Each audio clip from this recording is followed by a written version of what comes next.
మా ఇంట్లో పండగ స్పెషల్ వెజ్ రెసిపీస్ అంటే పనీర్ ఉండాల్సిందేనండి. పనీర్ లేకపోతే పండగే లేదనమాట.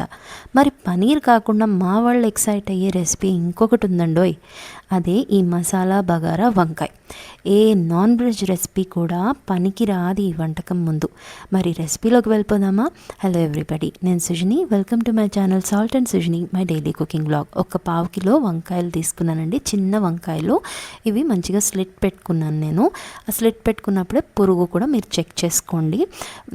ఉప్పు నీళ్ళలో వేసి పెట్టుకున్నాను. ఇప్పుడు ఒక ప్యాన్లో 1 టేబుల్ స్పూన్ అంత నూనె వేసుకొని దాంట్లో కాస్త ఉప్పు పసుపు వేసి నీళ్లు బాగా తీసేసి ఈ వంకాయల్ని దీంట్లోకి సర్దేసుకుందామండి. ఓకే, సర్దుకొని ఒక్కసారి హై ఫ్లేమ్లో బాగా కలిపి దీన్ని మూత పెట్టి మనము ఉడికించుకోవాలి. లైక్ ఇది ఒక 70% కుక్ అయితే సరిపోతుందండి. మొత్తం మగ్గిపోవాల్సిన పని లేదు, ఓన్లీ 70% కుక్ చేసుకోవాలి. మిగతా 30% మనము దీన్ని కూరలో వేసి ఉడికించుకుంటాము. సో దీన్ని పక్కన పెట్టేసుకుందామండి. ఇప్పుడు ఈ కర్రీ యొక్క బేస్ ఒక మసాలా తయారు చేసుకుంటామండి.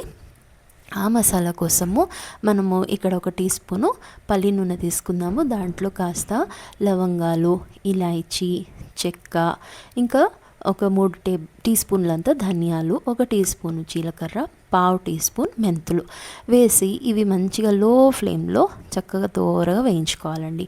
ఆ తర్వాత కాస్త కొబ్బరి పొడి వేసుకుంటున్నాను అండ్ గసగసాలు వేసుకుంటున్నాను. అలాగే 2 టేబుల్ స్పూన్స్ వేయించిన నువ్వులండి ఇవి, అండ్ 4 టేబుల్ స్పూన్స్ వేయించిన పల్లీలు. మీరు నా రెసిపీస్ ఫాలో అవుతున్నట్లయితే మీకు తెలిసి ఉంటుంది, నేను నువ్వులు పల్లీలు అనేవి వేయించి ఉంచుకుంటానండి. ఏదైనా వంటకం క్విక్గా అయిపోతుంది.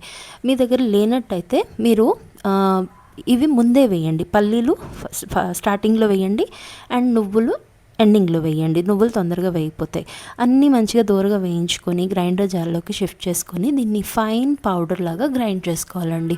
తర్వాత కాస్తంత చాలా చిన్నగా కొంచెము చింతపండు వేసుకోండి, ఎక్కువ అవ్వకుండా చూసుకోండి. తగినంత వాటర్ తోటి దీన్ని ఒక స్మూత్ పేస్ట్ లాగా గ్రైండ్ చేసుకోవాలండి. ఇదిగోండి ఈ విధంగా. సో దీన్ని కూడా పక్కన పెట్టేసుకుందాము. ఇప్పుడు వచ్చేసి ఒక కడాయిలో మనము కొంచెం ఆయిల్ ఎక్కువ పడుతుందండి ఈ రెసిపీకి. 3 టేబుల్ స్పూన్స్ అంతా పల్లి నూనె తీసుకున్నాను. కాస్త జీలకర్ర, కరివేపాకు, ఇంగువ వేసి ఇవి మంచిగా చిట్పట్లాడే వరకు వేయించుకున్నాను. తర్వాత 2 మీడియం సైజ్ ఆనియన్స్ని సన్నగా చాప్ చేసి వేసుకున్నాను. తగినంత ఉప్పుతోటి ఇవి చక్కగా ట్రాన్స్లూసెంట్ అయ్యే వరకు వేయించుకోవాలి. తర్వాత 1 టీ స్పూన్ అల్లం వెల్లిపాయ పేస్ట్ వేసి అది కూడా పచ్చివాసన పోయే వరకు చక్కగా వేయించుకొని, ఇంకా వేరే ఎక్కువ మనం మసాలా పేస్ట్ చేసి పెట్టుకున్నాం అదేనండి, కాస్త పసుపు కారం వేసుకొని అవి మంచిగా వేయిన తర్వాత ఈ మసాలా పేస్ట్ని దీంట్లో వేసేసుకోవాలి. ఓకే, సో గ్రైండర్ జార్లోనే కాస్త వాటర్ వేసి నేను అది కూడా దీంట్లోకి వేసేసానండి.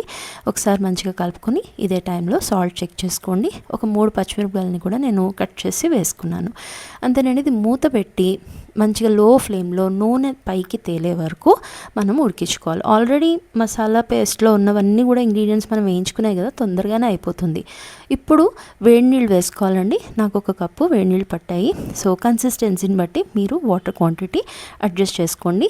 అలాగే ఈ వేయించి పెట్టుకున్నాం కదా వంకాయలు, అవి కూడా వేసేసుకొని మూత పెట్టి ఒక 10-15 నిమిషాలు ఉడికించుకున్నామంటే ఇదిగోండి కర్రీ అనేది రెడీ అయిపోయింది.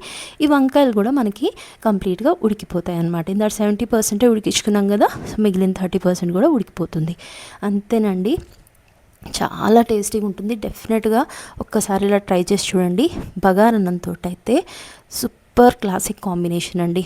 రెసిపీ నచ్చినట్లయితే ప్లీజ్ లైక్ చేయండి, నా ఛానల్ని సబ్స్క్రైబ్ చేసుకోండి. మరో రెసిపీలో కలుద్దామండి. Thank you for watching.